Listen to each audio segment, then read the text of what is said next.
I remember vividly, I went to visit a close friend, a young woman that we used to double date with my girlfriend. They were best friends. And I went to see her in a hospital. She had minor foot surgery, had a cast on both feet. It was just the two of us, and we were talking, making jokes about each other. And I gave her a kiss on the cheek and was walking out. And I remember vividly walking down this hall and looking at this hospital. And I thought to myself, I could never stand one night in a dreary place like this.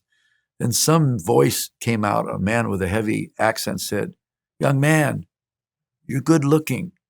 You have such nice skin." I remember feeling a little embarrassed, and I saw my reflection. Yeah, I had a tan. It was August. I never knew that 4 days later, I'd wind up in that very hospital for 167 days in a row, barely hanging on to life. Let me tell you about my collision with human mortality. After I graduated from high school, I somehow talked my way into a job in a stock brokerage firm. There was never enough excitement in life. Couldn't go to enough parties, have enough social life, but it was always the extreme sports, always something extreme. And I started flying airplanes, having had a fascination all my life with aviation. And then I found out it was a lot more fun jumping out of them. And after only 20 jumps, I became a professional skydiver. I was a gymnast, I was an athlete, but mostly I envisioned in my mind as a little boy flying like Superman. So I was fulfilling the visual fantasy I had as a little kid. Now I was doing it for real.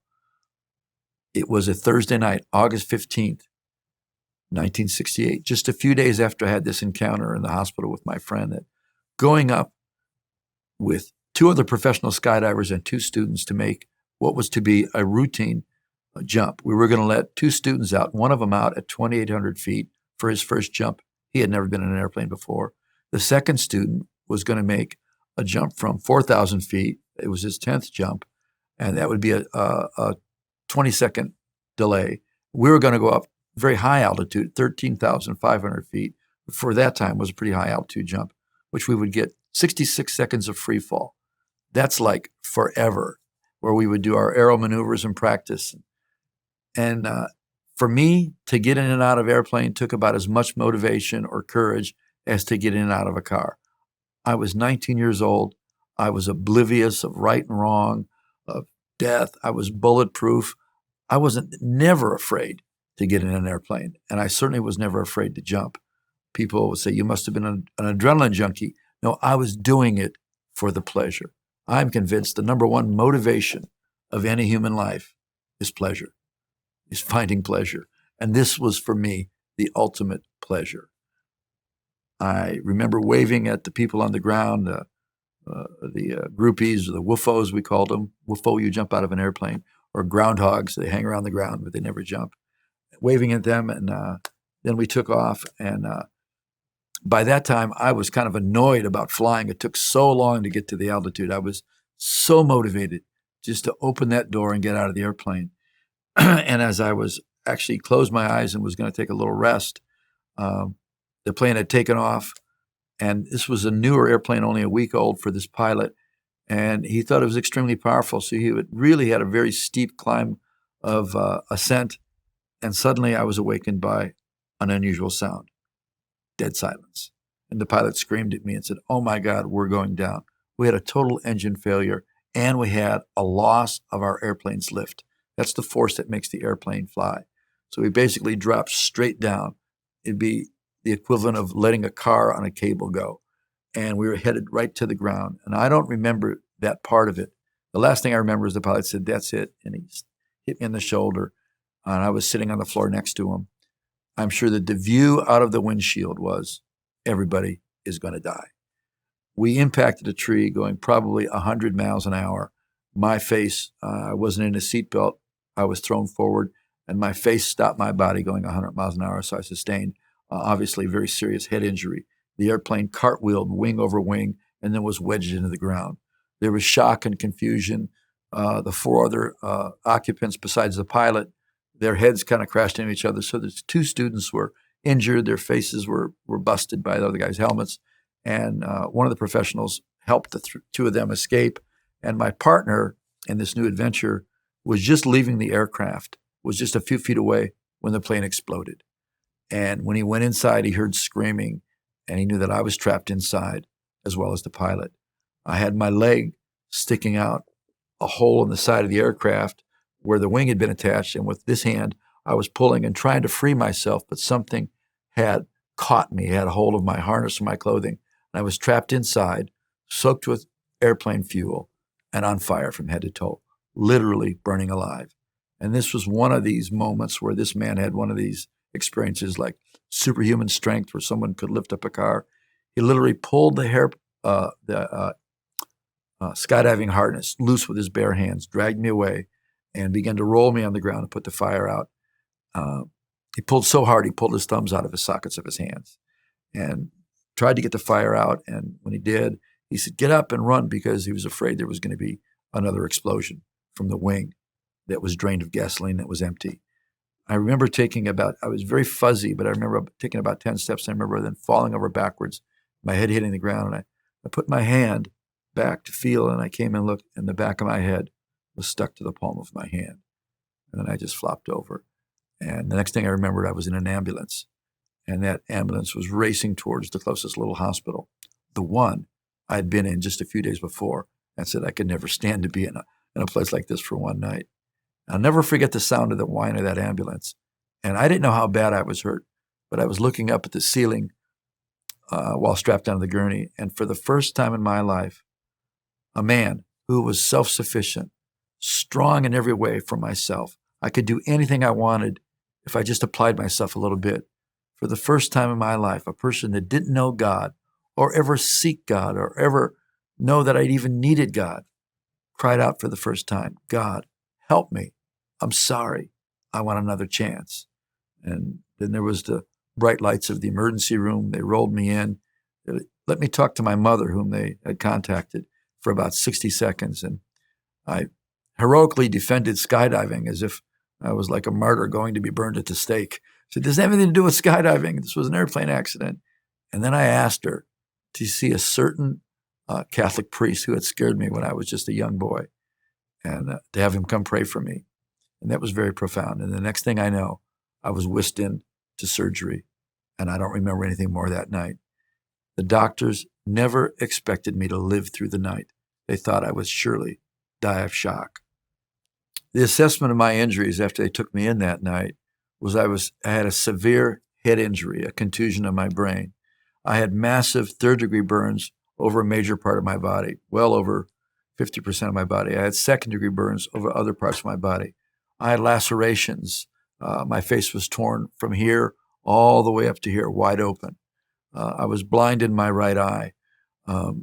My skin was so badly burned that my sister described what she saw as like part of my body looked like a hot dog that had fallen into a campfire. It was blackened, crusty, burnt skin. And so that morning, when I woke up, or what I remember as the consciousness I had, basically there was a stream of people they let in, family, friends, almost anybody who wanted to see me, because they were pretty much letting people to come in, I think, to say goodbye. And I remember vividly some people came in, they looked at me and just fainted. I remember one of my friends was the first person I had ever met. He said, "Well, what happened?" I said, "Well, planes don't fly too good on the ground." I didn't know how bad I was hurt, and I really didn't know what was going on, but I vividly remember certain things in the faces of people. I was laying there flat, had no strength, but they would hover over, look at me, and they did their best to try and not register the shock that they were seeing. But I went from being a picture of health to a picture of absolute hopelessness. I had lost everything in a moment.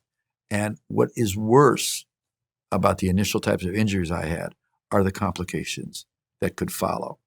And though I survived that first day, and they began all the heroics of emergency therapies for a burn victim, which included they would wrap my body in towels and soak me with this fluid called silver nitrate, which is a cauterizing agent that is to get rid of the dead skin, because infection breeds on dead tissue.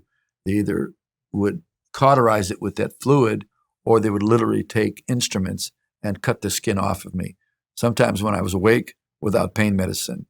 And 1 day or 2 days and 3 days went by, and some of the complications that occurred very rapidly was there was an immediate massive amount of weight loss.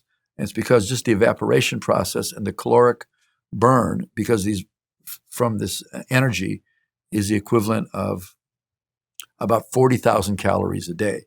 And I was taking in hardly anything. So I went from 170 some pounds of pretty much solid muscle, almost no body fat. Then in a few weeks, I went down to 90 pounds. That was one horrible thing, was the tremendous loss of body mass. I was burned and there was infection over many parts of my body. This part of my body was so badly burned, they were considering amputating my right arm. I had developed internal bleeding where I was bleeding. It's recorded 10 pints of blood a day. Pretty serious leak. I think somebody should go down to the auto parts store and got some stop leak, and I could have done several shots. Maybe that would have helped. I don't know. I know they didn't think I was going to live, but they were heroically treating me with all the latest thing of medicine, but I got worse and worse and worse. Some of the other complications were that the nerves in both of my legs from the knee down had died, and my feet were withered up like dead bird claws. And there was, whatever was the cause of that, either lack of nutrition, lack of circulation, whatever, there was complete nerve damage from below my knees all the way down the end of my toes. I had internal infection. My blood was infected. I had sepsis. That's where the inside, the lining in your body is infected. And they tried all that they could. And finally, as I was really just getting worse and worse, and sometimes I was in a coma. Sometimes, by in a coma, I'm talking about totally unconscious where I couldn't be awakened. Sometimes I was in kind of a blurry state. And sometimes I was super conscious and I can remember vivid things. And it is strange that the man who saved my life, who was my partner, who had mentored me in skydiving in this short but successful career, he would never let me say or think anything negative. I remember when I first saw my hand, how badly it was burned, that I told him it looked like a piece of blank. And he says, don't ever say that. And I remember one time, at a particular time, I was in a coma and my sister had come to visit me. My sister was so afraid to see me because she was afraid I would die in front of her. I never remember seeing her. I was never awake.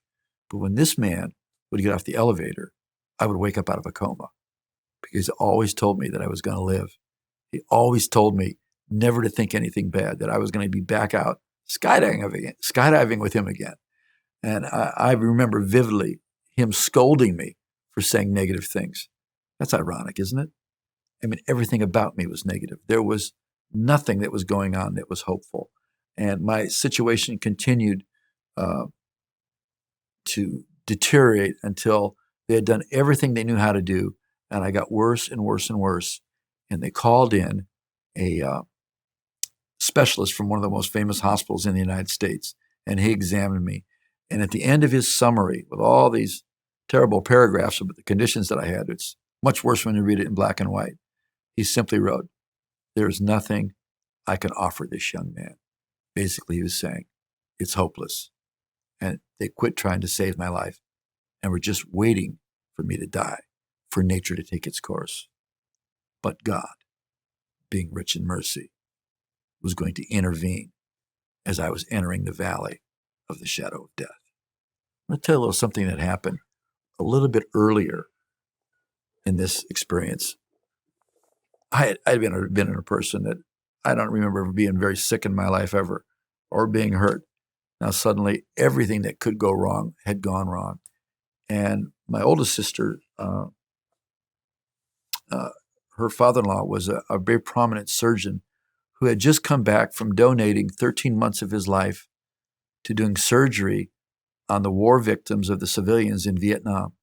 He did 12 hours a day. They would just take a bucket of water and throw it on the operating table and put another child on there who had horrific war injuries, like a piece of shrapnel would hit them in the arm and there'd be no flesh. Everything perfect from here, everything perfect here, but nothing here. He would do like a drastic attempt and have one blood vessel and somehow save a life. He would be sued in this country. He had seen the worst possible injuries you can see to a human being. Burns, explosions, you name it. And he was a personal friend of mine who knew my health, knew my character, knew everything about me. We're actually personal friends. We had similar interests. And he came to see me close to the beginning. I remember vividly, he bent over and he was talking to me. He says, "You just eat everything they put in front of you." And he got up and he put his little hat on and he walked out. And I remember as he was going out, I was beside him going down the hall. And I was wondering, why wasn't he paying attention to me? And I was just wondering that. And then he stepped on the little rubber mat that is an automatic door opener. And all of a sudden, the door, as it opened, it went right through me. My spirit had gone out of my body and was following him. Now, at that time, I'd never heard of anything about out-of-the-body experiences or spiritual things. Hey, I'm just a regular human being who was hot for skydiving. That was my first remembrance of super natural existence or paranormal things. No one ever told me about this, but all of a sudden, as soon as that happened, I thought, whoa. And like a bungee cord, my spirit was pulled back into my body. And again, there I was suffering on this in the intensive care unit. But now, after this doctor, this specialist had declared to all the other doctors that there was no hope, I literally was medically, scientifically hopeless. Now, I'm a person that believes in hope, but everything that adds up medically, I had 7 fatal complications, all compiled at once, and they were just waiting for me to die. The day before what I'm about to tell you of this very supernatural experience, I was in a coma, and I remember vividly a doctor on my left side with the bars up. He had a clipboard in his hand, and he was speaking to a nurse on the other side saying, "When this patient, Mr. Robinson, dies, I want you to completely sanitize this entire area and bring that patient, Mr. Rogers, in here." And I was thinking to myself, remember, I'm in a coma. You could stick a scalpel in me and I wouldn't feel it. You could stick a fork in me and I wouldn't feel it. And I'm thinking, no, I'm not going to die. That's way premature. And even though I couldn't see and I couldn't hear, spiritually, I could perceive and hear everything. That's why I tell people, if you talk to somebody in the hospital, even if they tell you they can't see, if there's spirits in there, you can talk to them. And they can even hear you and even make decisions while they're in this seemingly unconscious state. That's where I was on this particular day. The next day, when the doctor examined me, which was before 7 o'clock in the morning, he went right to his office and called my sister and said, "Barbara, you better come here because your brother's not going to be here this afternoon." My body had got into what they now call active death. They had me propped up so I could breathe a little better. I was burning up with a fever. They had this vinyl pad underneath the sheet to try and, because I was so injured and so raw, they couldn't do ice packs or alcohol rubs, trying to break the fever down. I was burning up with a fever and freezing at the same time. I was so uncomfortable. There is no pain medicine that could stop this kind of pain. I also had developed massive external bed sores. Both heels, the backside, parts of my back were open holes that my bones were sticking through, visibly through open sores on my flesh. I was in this horrible condition, so uncomfortable, living literally from one breath to another. And just before my brother came in to see me, I was looking out over the edge of the bed, and it was like there was an invisible opening through the wall. And I was looking in and saw this stainless steel table that was in pathology, which is the morgue. And my brother all of a sudden appeared next to me. I could tell you exactly what he was wearing. And I said, "Robert, how did you get in here?" And he goes, "What do you mean?" Same way I always do. I said, "This is the morgue." I'm sure he probably thought I was delirious. And the next thing I know, he was gone, and I was shaking so badly. And then suddenly, at the height of all human discomfort, at a place is very hard to describe physically, I was fighting to live, but life, it felt like, was ebbing out of me. It was like if there was someone throwing switches inside of my switch box to an off, this organ off, this body function off. I could feel life leaking out of me. All of a sudden, my spirit left my physical body, not as it did that first experience that I had. I was immediately thrust into a spiritual dimension.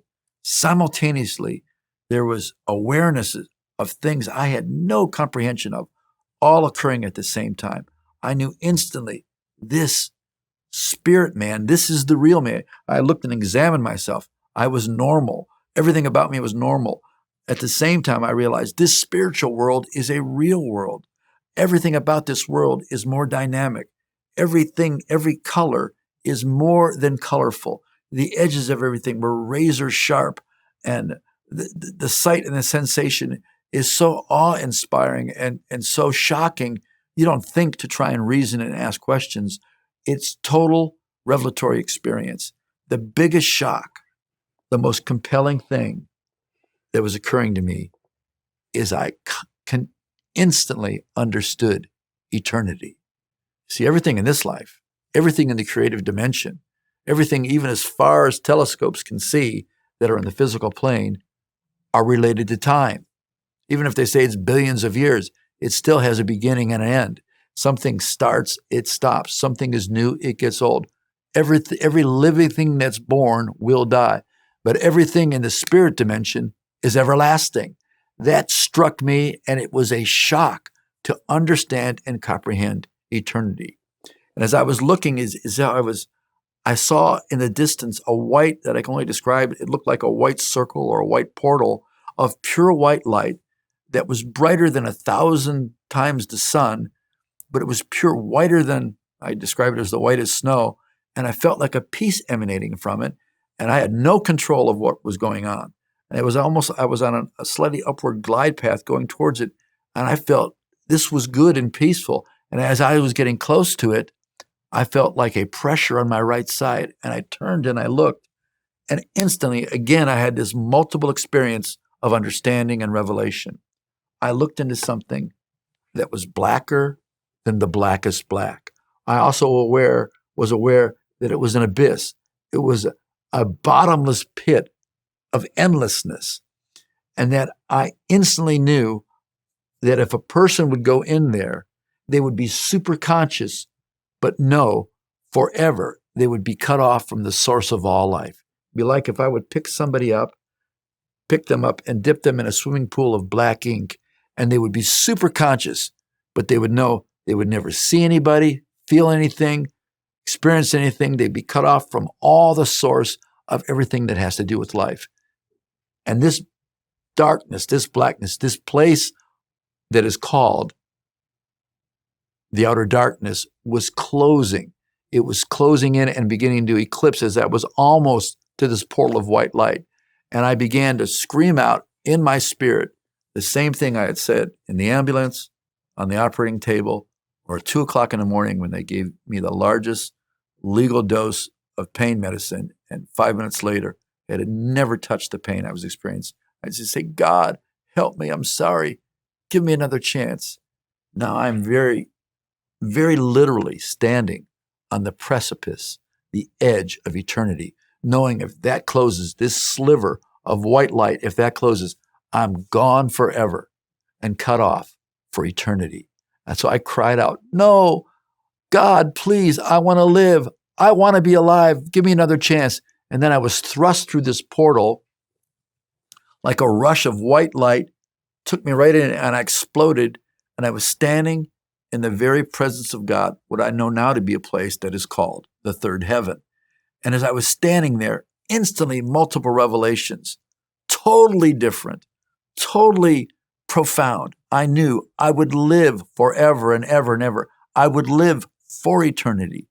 Simultaneous to that, anything that was wrong with me forever, the slightest memory of anything bad I did, the slightest inconvenience, pain, everything was gone. Even things such as muscle memory from fright, nothing negative will be permitted, will be existing in the presence of God. And as if it was literally, I experienced what it was like as if I had never done anything wrong. Again, simultaneous to this beautiful ecstasy experience, I could feel the undiluted, perfect love of God for me.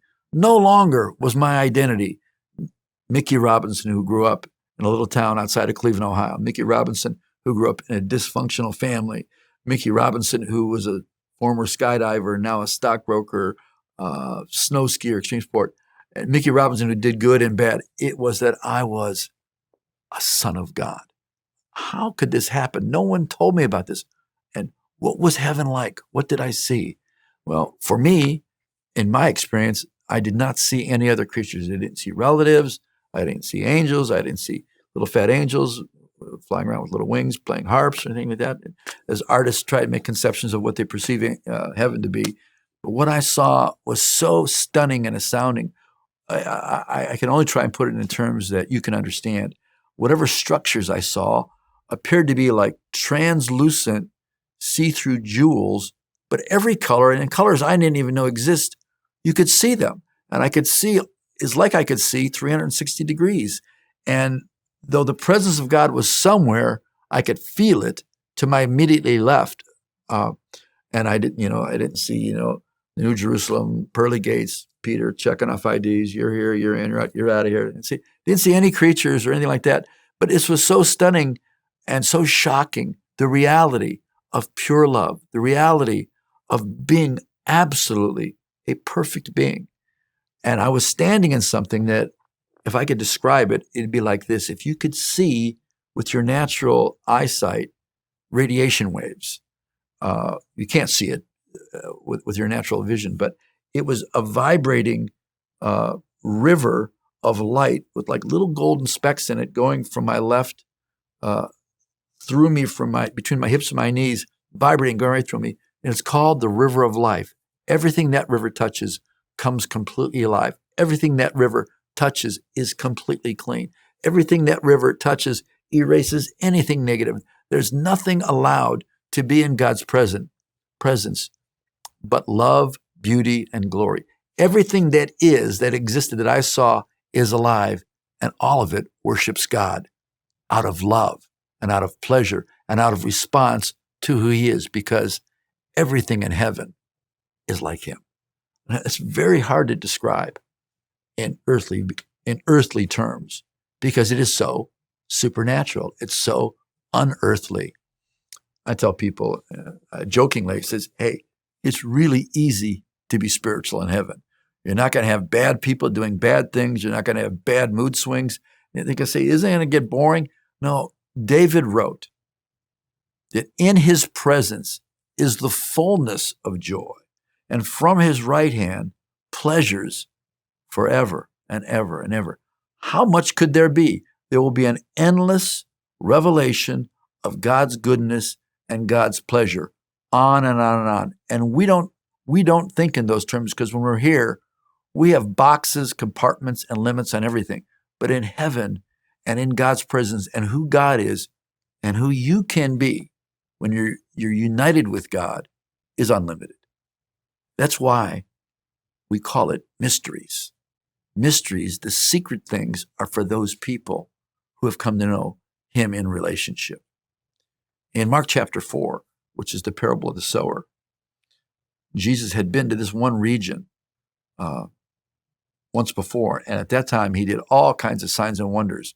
So he came again, and now the crowds were so large that he actually got in a boat and pushed back to create a little space between him and the crowd may have crushed him. And he told them the parable of the sower. And there were 4 conditions. 1, first a bird comes and steals it. Number 2, the plant comes up and the sun burns it and withers away. 3, it grows and matures, and then it's ready to bear fruit, but thorns and thistles come up and choke it out. And 4, it falls into good soil where it bears fruit 30, 60, and 100-fold. He does this teaching, and all the people, it says, and everybody left, except the disciples and the other followers. And he said to them, to you, it's been granted to comprehend, to understand, to come into a relationship with the mystery of the kingdom. And these things that I'm going to tell you are mysteries. I never heard of such things. No one ever told me these things. But the mysteries began to produce life, and out of this life comes new life. Now, people say, tell me, what was it like? I can only say it is the highest high, that the frequency of your spirit is looking for the frequency of God's spirit. It's like in the old days when we used to have radios that you'd have to tune, find the right signal, and you get it close, and then bang, you get it right on. Well, God has put, Scripture says, Ecclesiastes, he has set eternity in your heart. Everybody's looking for that signal, but there's such an opportunity to substitute other pleasures and other things for the things that will really mean the most to you, will really affect you most. As I was standing in God's presence, I say, well, how long was it? It's as if it was eternal. It could have been a million years. What opened before me was a large open vision that was more than a vision. It wasn't like a flat screen TV, which I wish I had the dimensions for. I could have invented it before the other people did. But it was more like three-dimensional hologram. And I was seeing from the moment of the accident for about 6.5 years of the future, people I had never met, yet I felt like I was to have a relationship with them. I saw the whole explosion of the whole drug culture, how there was some really negative things about that. I saw the whole importance of music. I was seeing moments, days, places, things that I would have no way of comprehending, and they would come to pass in the future. Most of it seemed chronological. Some of it then was a little bit out of sync. I saw my wife 5 years before we met. I saw the first house that we were going to live in. It was a little farmhouse in Ohio. And I remember I was standing by this rusty gate and I had my arm on it, and I could feel the sunlight on my arm, and I could smell the lilac bushes that were growing there. And I turned and I saw this pretty young blonde woman walking towards me, and there was this sense of peace and wonder. And this was 6 years, this was going to happen 6 years in the future. And then I saw myself with a small group of people coming down a tropical mountaintop. And I noticed that there was talking. Suddenly I was drawn into the matrix of the vision right up close, and it was me talking. And I was saying, so this is paradise. And what was really happening was to take place in the future. It was a place in a Caribbean island that I had received some money many years later that was going to buy property and live on top of this thing and build this little geodesic dome and just get away from the troubles of the world. And the Lord stopped me from doing that, and because He brought to my remembrance that experience. I was really, in one way, trying to escape what I saw was the futility of this world. I said, I'll just live in a nice, peaceful place like Jamaica and eat bananas and fruit and pull people up and down the beach behind a parachute. And I don't want to bother anybody. I just want to be nice. I just want to love and be nice to everybody. And the Lord showed me there is no paradise on earth. You can't go back to the garden. If you don't have the kingdom of God in you, you'll never find it anywhere. And the Lord shut that down. And I was drawn into the intensity of that vision. Just like when I saw that, the outer darkness, it was as if I was already experiencing it. But when I cried out and said, God, I'm sorry. I want to be alive. Give me another chance. God heard me the moment I did it. But the reality of experiencing the cleansing in the third heaven was something He allowed me to experience that I could take back what perfect love really is, what total forgiveness really is, what having your sins washed away where you're as white as snow is a reality. It is not religious language. It's a living reality that I actually experienced, and now I understand. And I believe everybody needs to have a personal encounter. And you don't have to have a near-death experience. You don't have to come to some kind of crisis. Everybody needs a personal, not a second-hand, but a personal encounter with the love of God. And then the vision dissolved, and again, I was in the presence of God. Immediately, God spoke to me, not in words like I'm talking now, which are symbolic of meanings that you and I understand, a higher form of understanding, which is pure spirit to spirit. And I understood His words were, I was going back to the earth.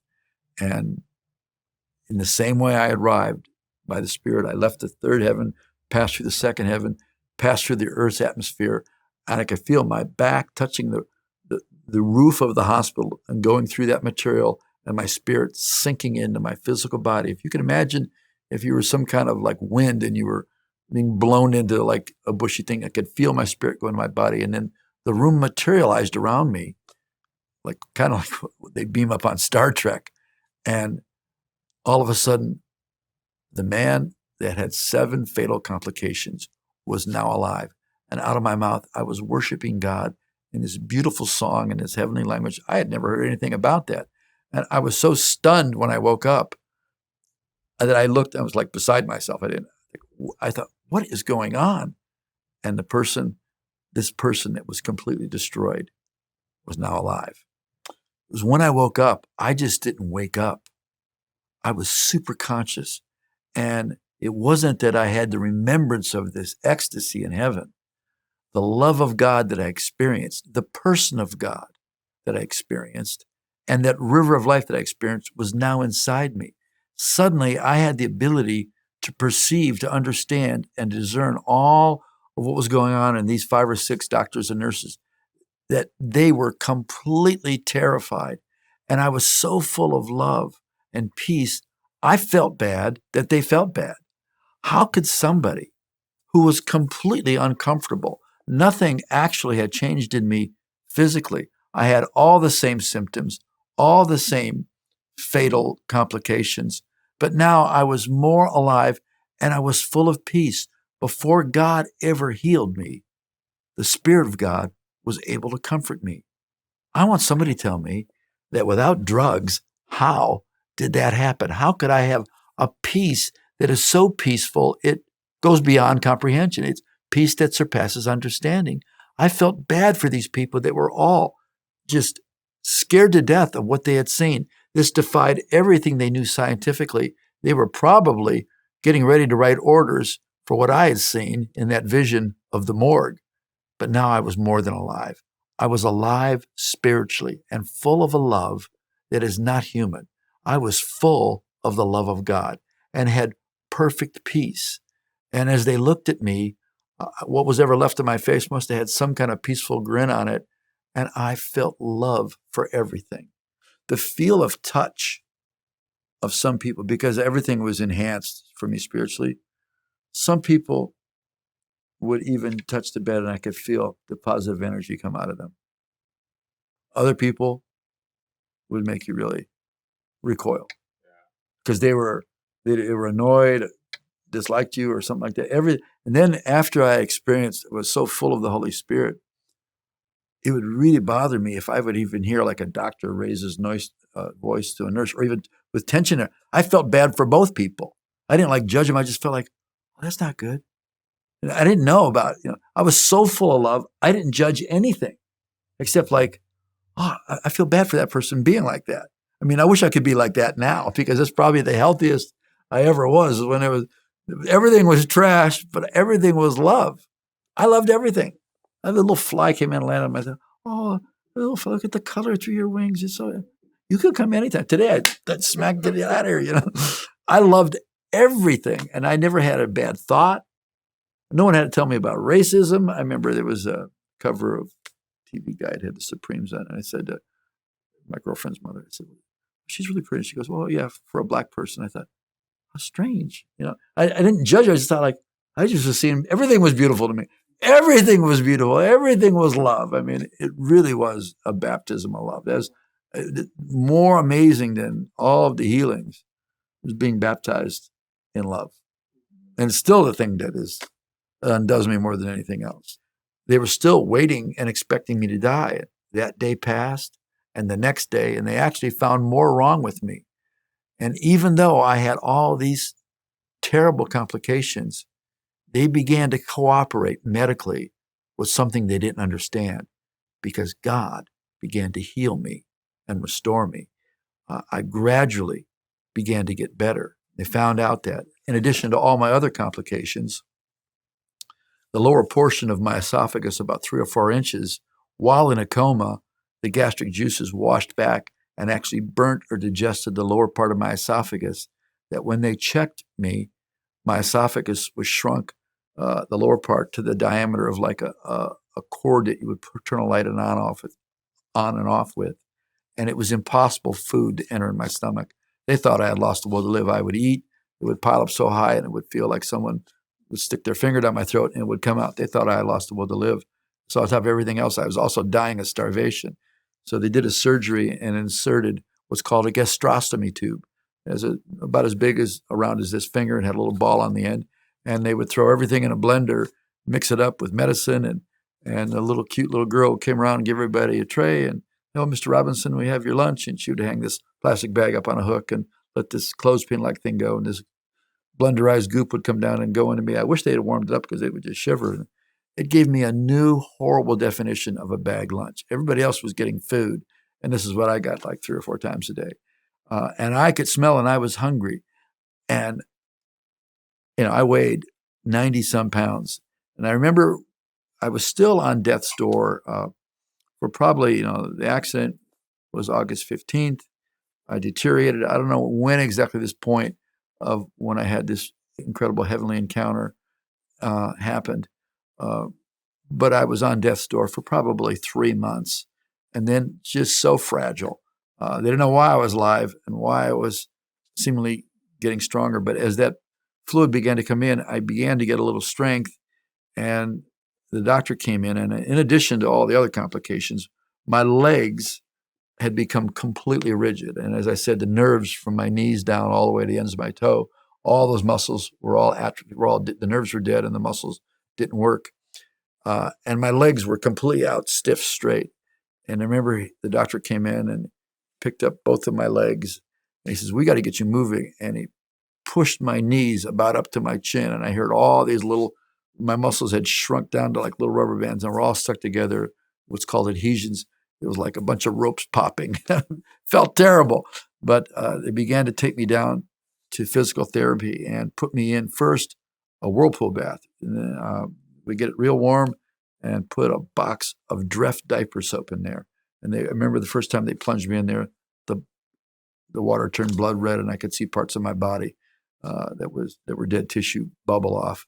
And they would pick me up and put me in a wheelchair. I immediately would pass out and wake up either in the bed or the elevator. But it was those few minutes in that whirlpool actually felt a little bit comfortable, and my body was beginning to be able to move. And this incredible machine called the human body, which the Bible describes as that we are fearfully and wonderfully made, as disastrous as I was affected with all these complications, the slightest movement, the slightest help began to generate life. And the person that had so many things wrong, I began to come alive again. And the doctor said, "We got to get you moving." So after a series of going down there every day and being cleansed, they said, "We got to get you moving." And so they were going to attempt to see if I could hold my weight. Even though the lower parts of my legs and muscles were dead, they put Velcro around my legs and had rubber loops, and they put me in these slippers, and they took me down between two parallel bars, and they lifted me up, and I took with my upper muscles and my thigh muscles, I dragged one foot forward and the other foot forward, and then backwards, a total of about 2.5 steps, and then collapsed in the chair. And when I stood up, all of the tissue where there's skin grafts, it looked like patchwork quilt. They all cracked open, and rivulets of blood were running down my legs, filled my slippers, and I was standing up. They were holding me up in the back, and with my one hand on the parallel bars, I was standing up. And I might as well have won the Super Bowl and won a gold medal in the Olympics or climb Mount Everest all at the same time. Telling you that you're never going to walk again and standing up for the first time was, for me, a former athlete, very exhilarating. And I started to be able to gain some strength. And then they had to move me because there was a staph infection in one of the patients, and they had to set up an artificial kind of intensive care on the first floor. And I remember it must have been a Sunday afternoon, and for some reason, there was always people visiting me, but there was no one there for this particular segment of time. And a man came walking up to the bed, and I remember that day, I was so weak. I couldn't lift my arm up even if I wanted to like scratch my face. The only thing that wasn't completely wrecked was this part of my body. And I was so weak, I could barely move. And he introduced himself, and he was carrying a Bible. He said, "Hi," whatever he said his name was. He says, "Can I pray for you?" Okay, fine. No one had asked to pray for me, and I didn't know very much about prayer. And this is after I had the heavenly encounter and all that, and had this experience with the Spirit. And he prayed for me, and I wish I could remember what he said. And he says, "Is it okay if I read you something out of the Bible?" Remember, I'm so weak, I cannot move a muscle. He opened the Bible and he began to read. And as soon as he read the words from the Bible, something way down here began to shake my body. And I started to shake so much as the more that he read, pretty soon my legs were shaking and my arms and legs were flapping. The bars of the hospital bed were clanging. And I sat up and I said, "I've got to be some kind of priest or something. I've been reborn. Now, I've never heard of born again or reborn. I didn't know where that, I just spewed that out. And I was basically declaring something about my life that I didn't even know. And this poor man, he says, no, just calm down. Don't worry. Just take it easy. I'm going to get a nurse. I could just see, he could imagine reading the newspaper the next day, Cleveland Plain Needle. Local pastor kills helpless burn victim. He thought that he had caused me to have some kind of a seizure or something because I was totally wrecked. And now I'm flapping all around. He was gone out of there. What really happened when he read the Bible, those words hit me. And when I heard those words, the Holy Spirit and my spirit got excited. And up out of me like a volcano came a living word of God that I believed was my first prophecy I declared over myself. And I believe that activated more of my healing. And more importantly, it unleashed my future destiny. And I remember that as vividly as if it happened this morning. He left and, he never came back again. Maybe someday I'll meet him or he'll run into me and I'll thank him for his kindness.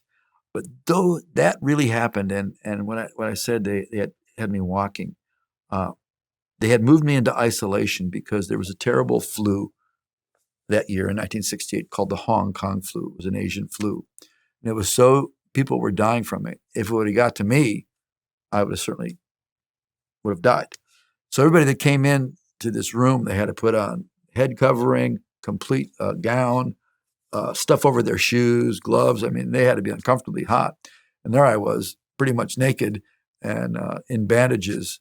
And I didn't get sick from that, but somehow I got sick and I got weak and I could no longer walk anymore.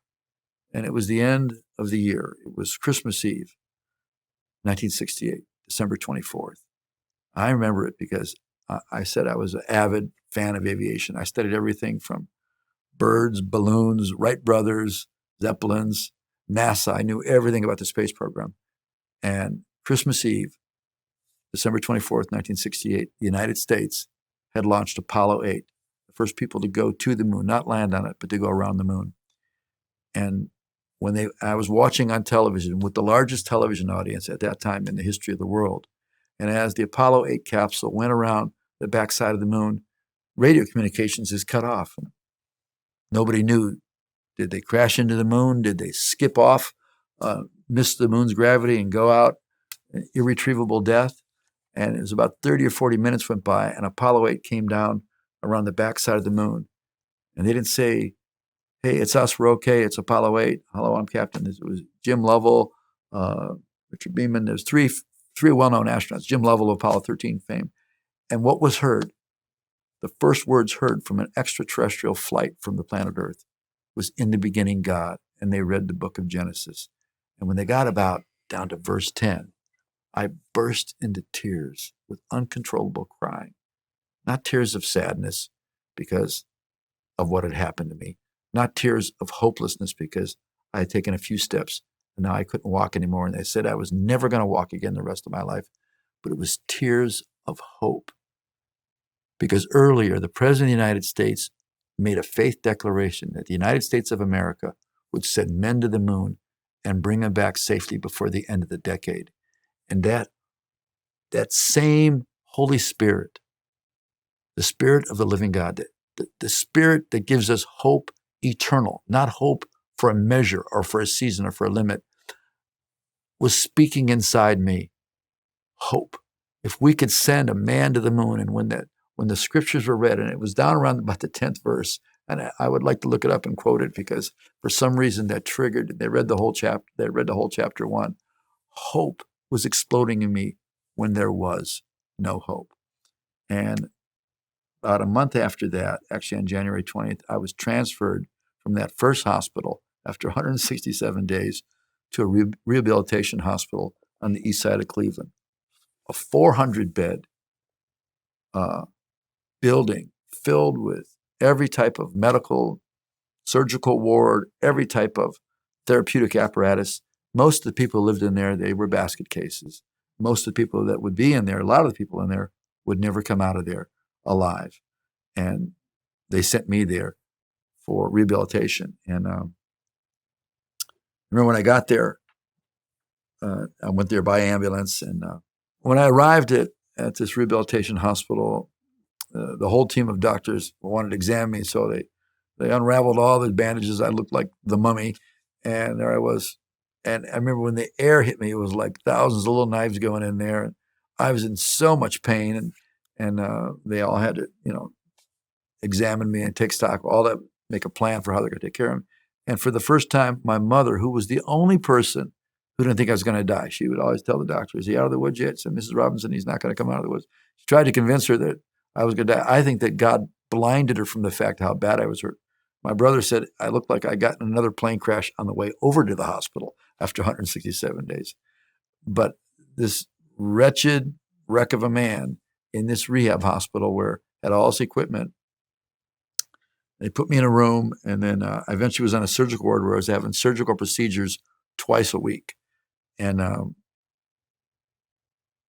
man barely alive, but full of life. If that's an oxymoron, then that's a new one.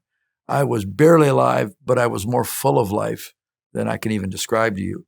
They began to take care of me. And first of all, they had to still cover up all these open areas. So there had to be a lot of skin grafting. Secondly, they had to rehab me. And so I went to this massive rehabilitation unit where the first thing they did was put me on like a stretcher and hoist me up with a chain lift. And it was a giant whirlpool bath. It's called a Hubbard tank. It's like in the shape of a cross and had all these jets. And that warm water, it was never warm enough. I always felt good in there. I remember the therapist would push my withered legs and muscles and trying to get them to move. And then they would take me. They had a plan. And I had something wrong with every department they had in the hospital. I was blind in one eye, so I had to go to the eye doctor.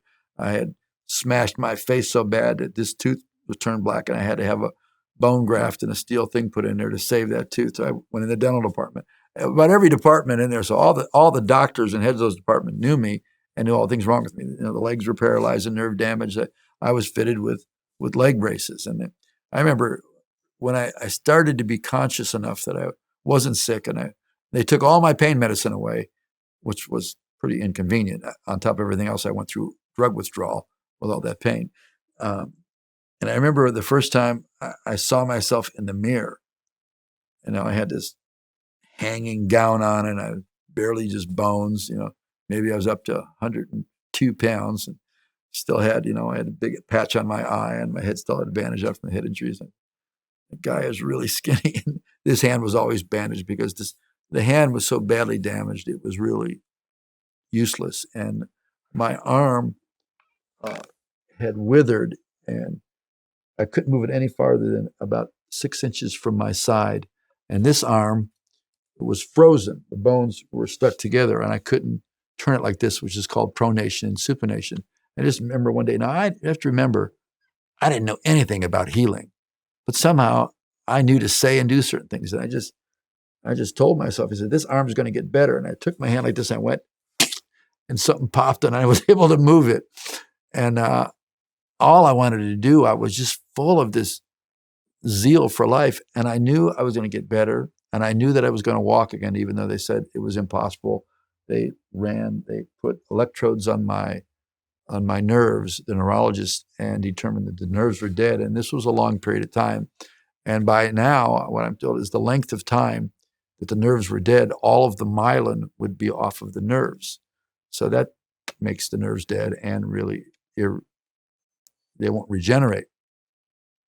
Now, the upper body, other muscles in my body worked, and so they would take me to therapy, and they had these straps and then on for braces, and I was learning how to drag myself around it.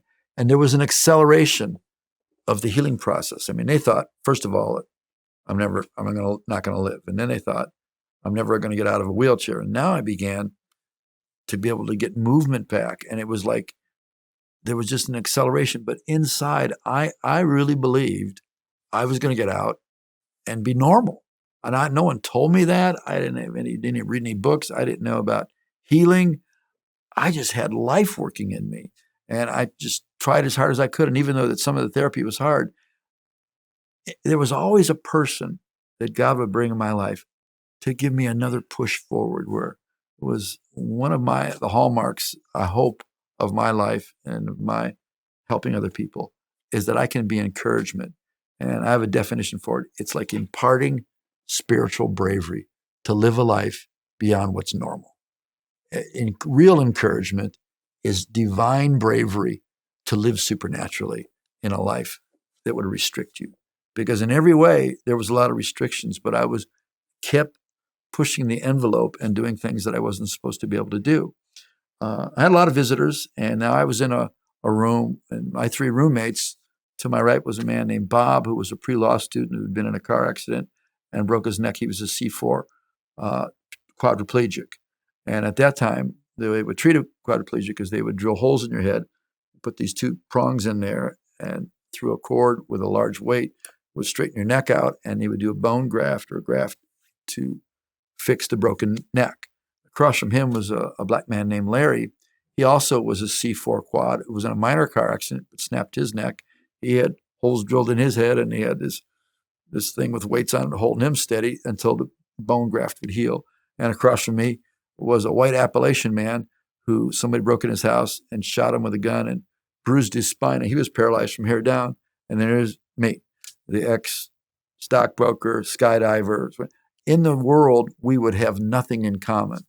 But in there, we loved each other. We told stories. We told jokes. My visitors, which were many, would visit all of them. And in the world, we would have passed each other by and wouldn't have had two things to talk about. But in there, we had one common thing. We had been broken, and we made life and love. We joke as much as we could and made it bearable.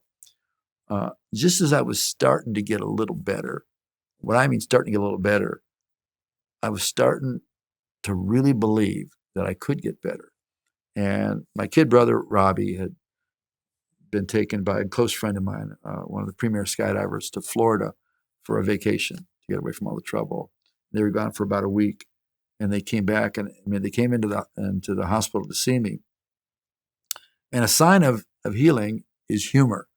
And they probably wondered that while they were gone, did I get better or did I get worse because I was so borderline? And so they kind of snuck their head in the door, said, "Mick, how you doing?" And I said, "Well, I guess I made a real ash out of myself." That was my first conscious thing I remember, something funny, and they laughed. And actually, I'd almost died the day before from an anesthetic overdose, but I began to feel life, and laughing is healthy. A merry heart is better than medicine. It's good like medicine. But these guys in this room with me, and about that same time when I just started getting better and I just started being able to move around, I got a phone call from the gal I had gone with and the girl I had gone with all through high school. And we were supposedly going to get engaged that Christmas, which had just passed. But of course, in August, I got in this plane wreck. And the only thing that I was holding on to of my former life was that relationship. And I got a phone call. This is before cell phones or personal phones. The nurse called and said, "You have a phone call." So I rolled out my wheelchair to a payphone. I heard over the phone the girl that I loved all the way through high school for three and a half years, and we were going to get engaged. Didn't have to tell me in person, but told me over the phone that we didn't have a life anymore, that the relationship was over. I said, "No, we have all this plan," and I just couldn't believe it. And I hung up, and I remember rolling myself down at the end of the hall into a shady place. And I remember just, letting it all out. When I came back in my room, I never told the guys what had happened. But that night, about 3:00 in the morning, when the room was totally dark, I began to sob, cry like the most broken person in the world, and had my face buried in the pillow because I didn't want to wake anybody up. But from across the room, through the darkness, from that corner over there, the voice of this man, Larry Jones, with his head with these two prongs in it, said, "Man, you don't worry. They're going to fix you up. You're going to be back out on the street. You're going to be doing all that cool stuff you always wanted to do." And when his voice hit me, it was like waves of love hit me. And as his words hit me, all the sorrow went away. And in a few seconds, this deep hurt went away. And I was back in the love of God. This man who himself was in worse shape than me, God used to speak life. That was profound. In that darkness, I felt all of that sorrow go away because a person who wanted something good to happen to me spoke. And his voice got mixed with the power of the Holy Spirit, and that brought me comfort. Well, it was about 3 weeks later, at the same time of night, about 3 o'clock in the morning, that I woke up. I heard a loud clang. What had happened was those steel pins that were drilled in to the skull of Larry Jones somehow pulled out of his head, and the weights hit the floor, and his head was on a little pad. It's on what's called a striker frame. It's a big circular thing that they can turn a man upside down so they don't get bed sores every 2 hours. That pulled out of his head, and his head is resting on a pad with a fresh bone graft. If he had so much as a muscle spasm, his head would have fallen off that pad, and he'd be dead. His neck would have been resevered. I heard the clang. I dragged myself across the floor, and somehow I pulled myself up. I turned on the light, and I put this hand on one side of his head and this bandaged hand on the other. With his blood running through my fingers, I began to cry out, "Nurse! Nurse! Get some help right now!" I screamed, "Help! Help!" I had his life in my hands, a man who 3 weeks before gave me life. And that's how this life can be. We're either going to give life or we're going to take life. This man had emotionally saved my life, and now I had his life in my hands. I looked in his eyes, and I had such love and such determination that even though I could barely stand up, I wasn't going to move until help came. The words that we speak can bring life, and that abundantly. And I was in that hospital again. I had all these things wrong with me. They said I'm never going to walk again. And somehow I knew things that I didn't know. From that time on, after those experiences with Larry, personal ones with him and I was going to therapy, and I just had this in me about getting completely better. I don't know why. I never read anything. I didn't know about healing, but in physical therapy, they would tell me, you're going to be able to do so much, but I knew they thought I would only be limited. And I kept like breaking their expectations. I remember because I had to have a surgical procedure like twice a week, and the days that I had surgery, I didn't have physical therapy, and I was into physical therapy because movement and cooperating accelerates healing. And whatever I was doing was working. But when I was in my room, I had little weights and sandbags in there, and I would exercise when I couldn't have therapy. And for some reason, no one taught me this and I didn't hear it, I would just speak to my legs. I'd say, move. And this leg was a little bit more obedient. It'd be like the James Dobson compliant child leg, and it began to move. But this leg was like the strong-willed, disobedient, rebellious leg. And no matter how much you wanted to, and I could try and exercise my mind, that leg would not move, and very frustrating. And then one day, I was scheduled to go in for surgery. I said, move. And my leg, which I had complete bilateral foot drop, in other words, my foot would hang completely down dead, it was completely restored. I took off the leg brace, and I'm walking around the room, and I was completely healed. And I rang the buzzer, brought the nurses in, and they looked at me, and they were all afraid.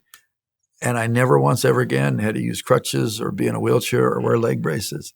And it was completely healed, and they had no explanation how that can happen.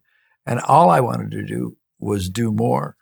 And I remember, just prior to that, I had gone to the wedding of the girl I had visited in the hospital, or the one I was going to be in for so long. Well, she got married to her boyfriend, and I went there, and that's the last time I saw my girlfriend. And I remember somebody found me some clothes of a really skinny person that would fit me, because I probably weighed all of 115 pounds. And I still had that leg brace on at that time, actually, before the healing.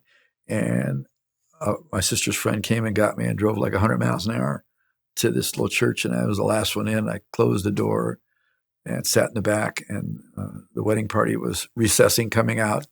And the bride and groom saw me, and they just stopped, and everybody else kind of crashed into them, and they ran up, and everybody hugged me. They couldn't believe that there I was standing with clothes on, the person that they all knew was, in a hospital in bandages, never coming out again. And I saw it, and as I walked out of that church, I realized all those people, all my friends, and that whole life really was over at the crash scene. That I had a new life, and I was beginning to meet the man that was born again. And I was beginning to understand there was a different purpose for life than anything I'd ever known before. And I went back to the hospital, and then that healing happened to my leg, and everything began to accelerate with me getting better. And I still had the rubber tube in my stomach, but I remember as they opened up my esophagus, twice a week they would pull this. I had this string coming out of my nose, and they would tie these silver little bullet things on there. They were trying to expand my scarred esophagus, and they said, "You'll never be normal, and you'll need operations like a couple times a year." And they kept stretching it. I remember the first thing I ate was bowls of liquefied mashed potatoes. It might as well have been steak and filet mignon. To eat was so amazing.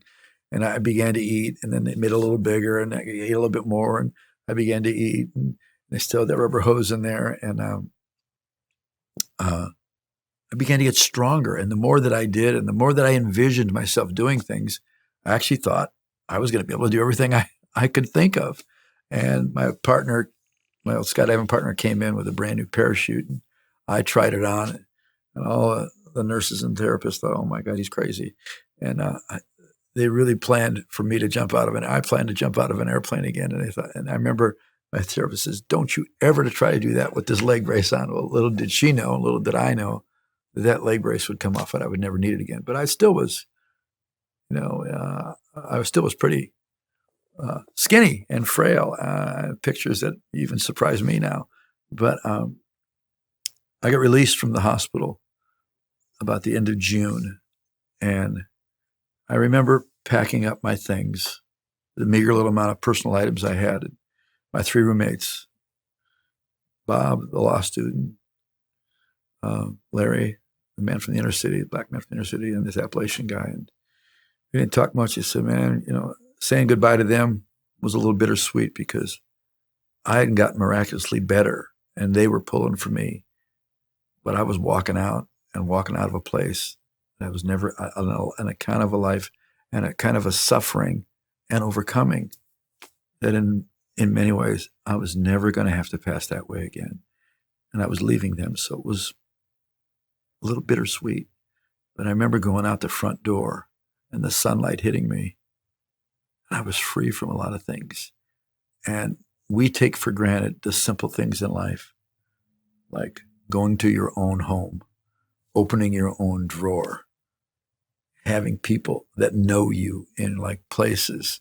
I went from being this world-class athlete, stockbroker, skydiver, to becoming a totally helpless, dependent on other human hands for my very existence.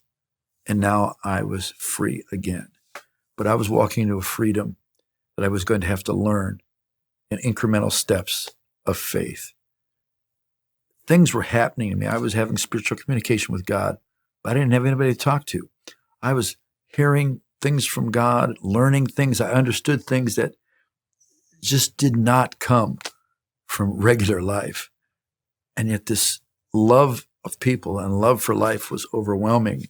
And I remember going home for the first time, walking into my own house, and just it was overwhelming, the appreciation and the thankfulness. I was re-given the gift of life. In the movie Braveheart, there's a line by the actor Mel Gibson playing a character, William Wallace. It says, "Every man dies, but not every man really lives." Well, for me, how many people die and get a second chance to live again, but not just live, but to live a supernatural life? And that's my perspective. And it's for everyone who's alive. It's not about dying and going to heaven, which is very important. It's about having heaven impact our life so much here that we live a heavenly life, a supernatural life as we live in this broken and maladjusted world. And that's the world I came out into. And even though I didn't have a lot of the language, I had all of the love. I had all of the joy and all of the peace. And the world I came into had seemed like it changed overnight. I mean, I was in the hospital for nearly 1 year. And from 1968 to 1969, everything had changed in the area where I lived. I mean, 1967 was the summer of love, but 1968 was a very brutal year. It was violent.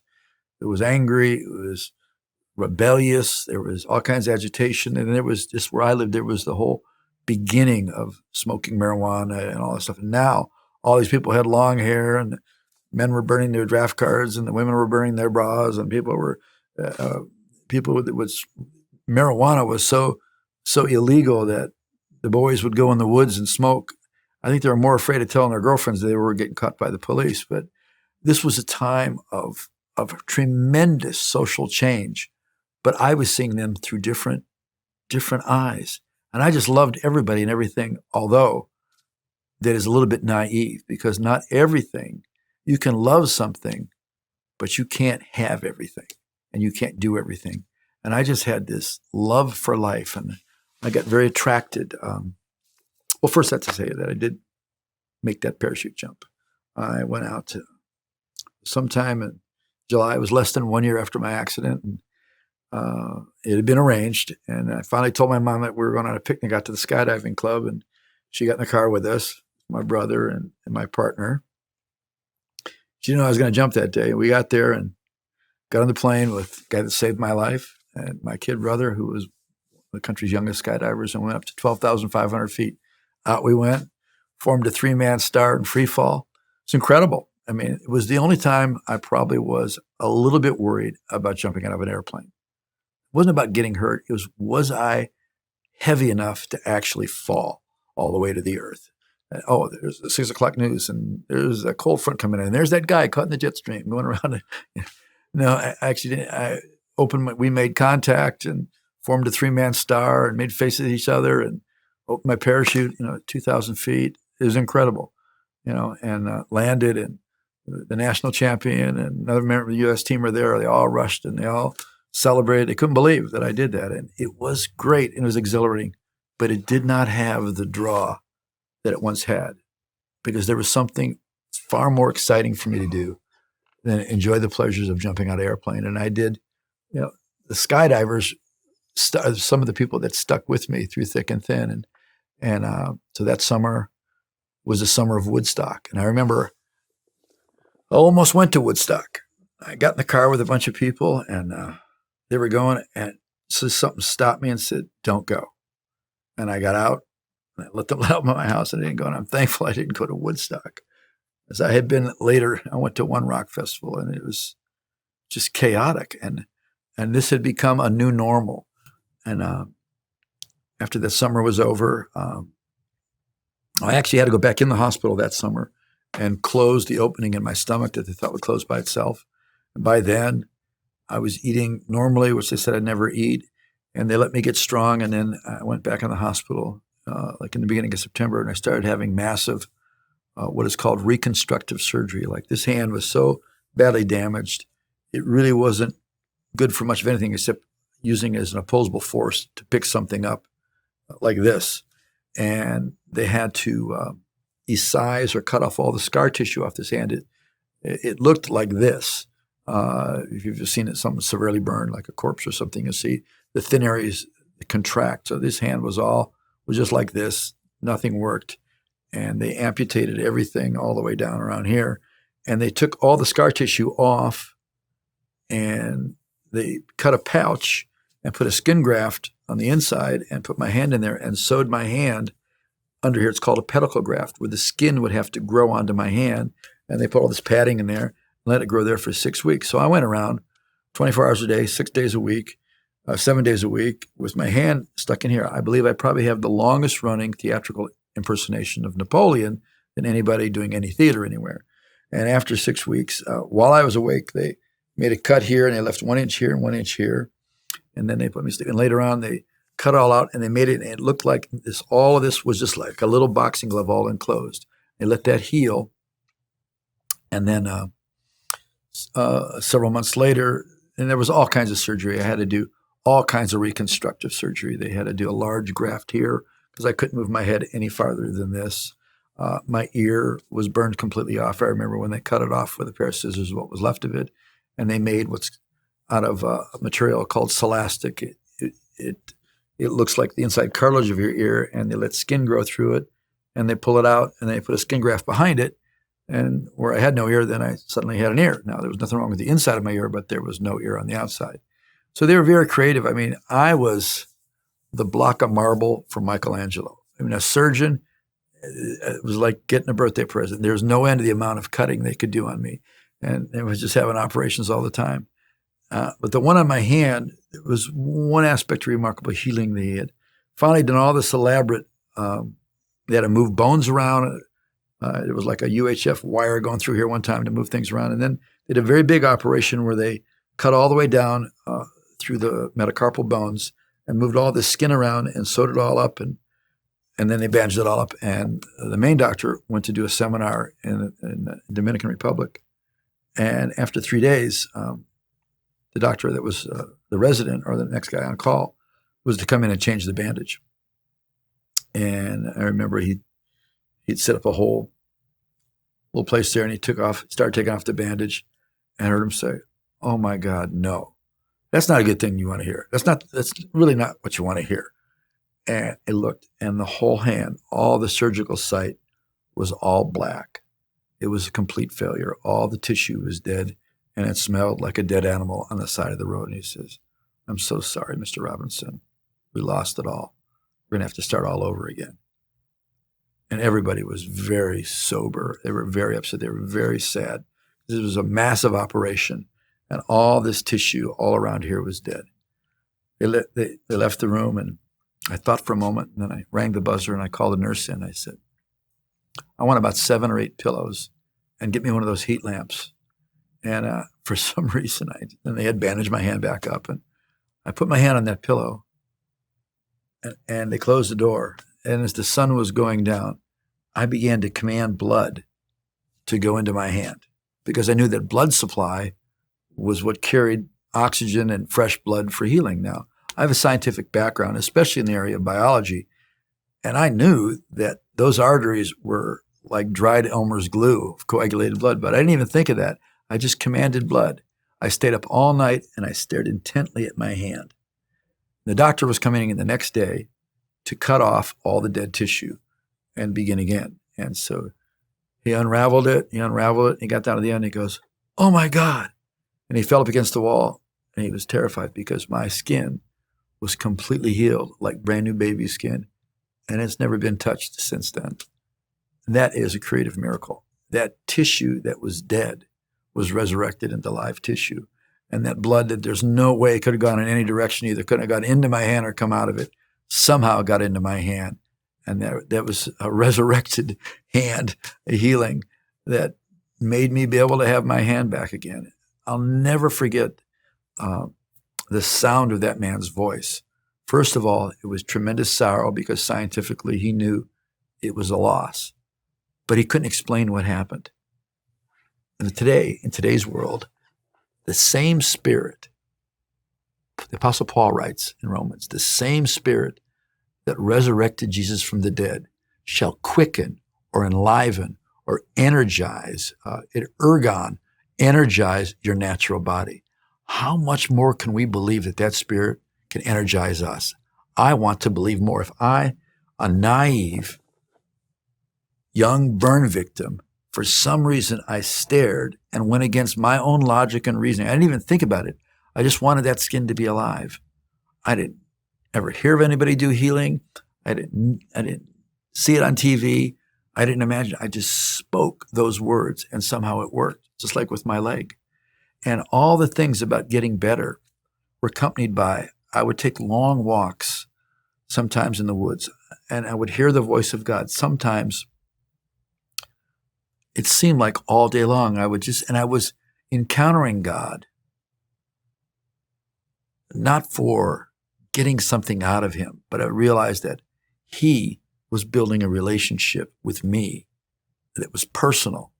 And I'm not the only person in the world that has experiences like this. It's for everybody, but I would go for long walks alone. And usually I'm a person who likes to hang around with people, but some of the most peaceful and pleasant times some of the most profound things would happen. And in our society, there was a big, social movement about anti-war, about the use of recreational drugs, marijuana, LSD. The music was given permission to break all the boundaries, love the one you're with, free love, free this, free that. And yet in the midst of that, a lot of these people were seeking truth, and sometimes they'd mix it up with some form of maybe Eastern religion and psychology, a magazine they read, or the lyrics of a song. Some people were seeking truth. But then in the midst of that, some of these truth seekers found out that truth isn't a philosophy. It's not a set of rules. It's not an ancient religion. That truth is a person.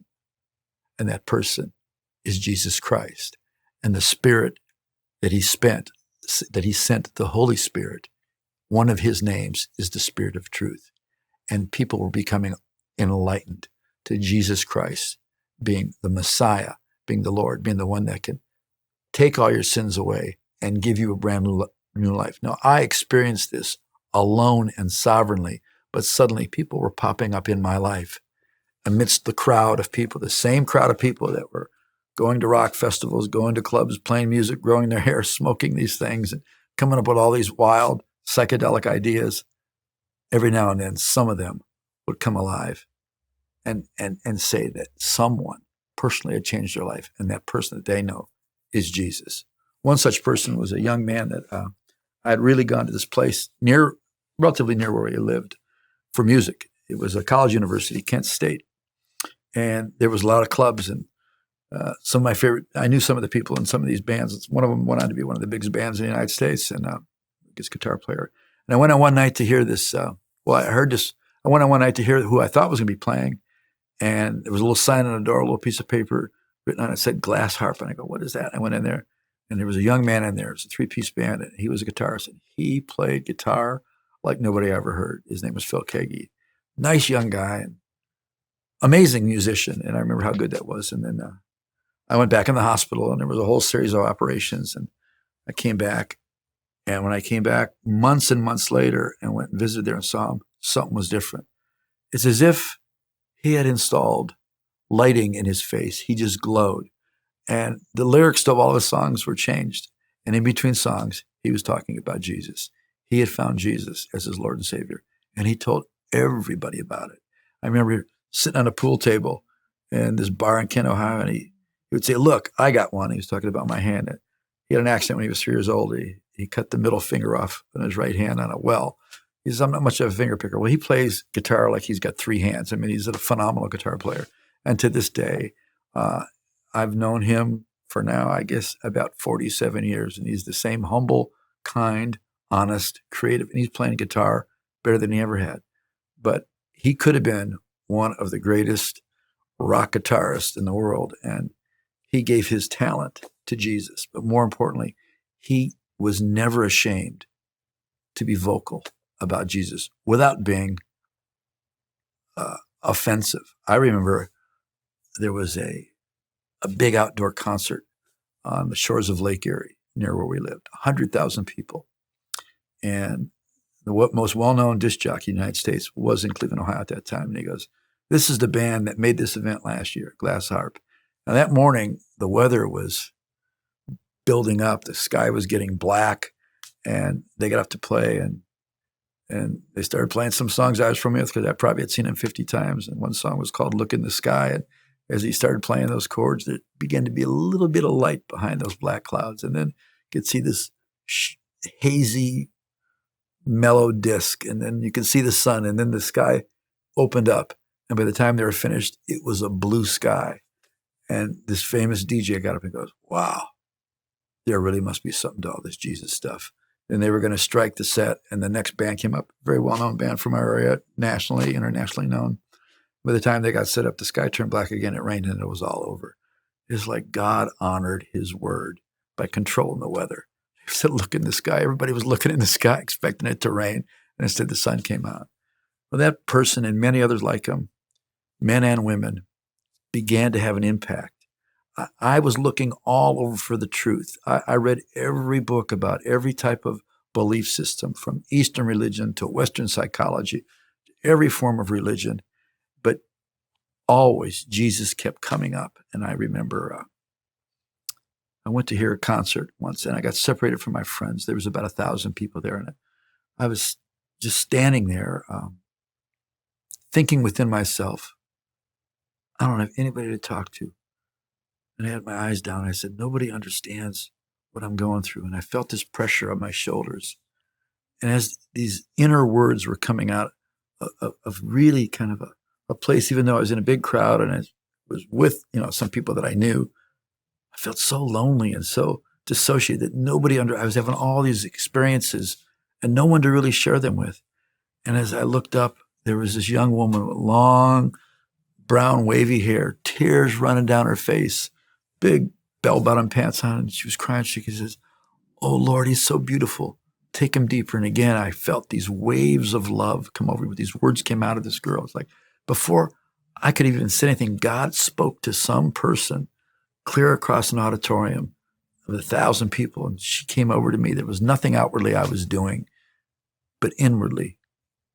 And I could hear the voice of the Lord say, "Mickey, I know everything about you, and you can always talk to me. I know everything that you're going through, and I will always be with you." I don't know who that woman was. I hope I meet her someday on this earth, and hope she remembers that moment, because her words changed my life. And the person of Jesus kept becoming more real and real and real as time went on. And this same Jesus, no matter who you are or what you're going through, he knows everything about you. He knows everything you've done. He knows exactly how you feel. He knows exactly where you're at right now, and he can change your life as dramatically as he is changing mine. I just breathe on you the name of Jesus Christ, the Messiah, and I ask the Holy Spirit to let your heart be open, wide open, because he is the one you can put your trust in. It's worked for me, and it will work for you.